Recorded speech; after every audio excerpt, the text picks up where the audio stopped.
So hi hello friends, మన channel కొత్తగా చూసినట్లయితే సబ్స్క్రైబ్ చేసుకొని పక్కన ఉన్న బెల్ ఐకాన్ క్లిక్ చేసి ఆల్ పైన ట్యాప్ చేయండి. లైక్ చేయండి, షేర్ చేయండి, కామెంట్ చేయండి. వీడియో మొత్తం కంటిన్యూ చూడండి.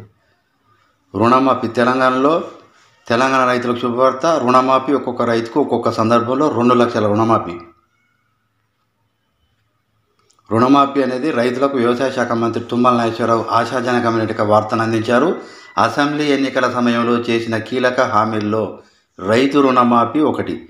కోట్ల రుణాల మాఫీని చేసేందుకు సమగ్ర విధి విధానాలు రూపొందిస్తున్నట్లు ప్రకటించారు మంత్రి. ఒక రైతుకు ఒక్కొక్క సందర్భంలో 2 లక్షల రూపాయలు విధి విధానాలు రూపొందించేందుకు reserve bank of India RBI బ్యాంకులతో కొనసాగిస్తున్న సహకారాన్ని మంత్రి తుమ్మల వివరించారు. అయితే రేవంత్ రెడ్డి నేతృత్వంలో తెలంగాణ రైతు రుణమాఫీ కార్యక్రమం అనేది రైతులకు మరింత భరోసానిస్తుంది. అసెంబ్లీ ఎన్నికల సందర్భంగా ఇచ్చిన కీలక వాగ్దానమైనటువంటి రుణమాఫీకి సంబంధించిన ప్రత్యేక విధి విధానాలు మార్గదర్శకాలను ప్రభుత్వం చురుగ్గా రూపొందిస్తుంది. లక్ష హామీ ఒక్కొక్క రైతుకు 2 లక్షల రుణమాఫీ తెలంగాణలోని వ్యవసాయ వర్గాలకు ఆశాజ్యోతిగా నిలవనున్నది. అయితే వ్యవసాయ ప్రగతికి కాంగ్రెస్ ప్రభుత్వం ఎనలేని కట్టుబడి ఉందని కూడా మంత్రి తుమ్మల ఉద్ఘాటించారు. గత ప్రభుత్వం నుంచి వారసత్వంగా వచ్చినటువంటి ఆర్థిక పరిస్థితులు సవాళ్లతో కూడుకున్నప్పటికీ రైతుల సంక్షేమాన్ని ప్రాధాన్యత ఇవ్వడంలో ప్రభుత్వం దృఢంగా వ్యవహరిస్తుంది. ఈ క్రమంలో కోటికి సంబంధించిన విధి విధానాల రూపకల్పన కొనసాగిస్తున్నట్టు ప్రయత్నాలు మంత్రి తుమ్మల ప్రకటించారు.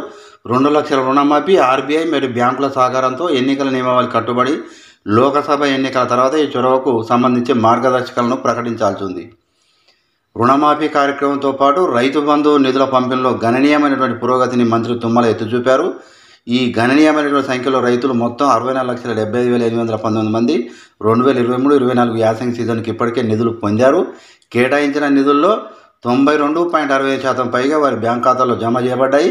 ఇది మునుపటి పరిపాలనలో అనుభవించినటువంటి జాప్యాలతో పోలిస్తే గణనీయమైన అభివృద్ధి సాధించింది. ఇది సత్వర మరియు సమర్థమైన అమలుకు ప్రభుత్వం యొక్క నిబద్ధతను పరిశీలిస్తుందని మంత్రి తుమ్మల కొనియాడారు. సో ఇలాంటి లేటెస్ట్ న్యూస్ మీకు రావాలంటే సబ్స్క్రైబ్ చేసుకొని పక్కన బెల్ ఐకాన్ క్లిక్ చేసి ఆల్ పైన ట్యాప్ చేయండి.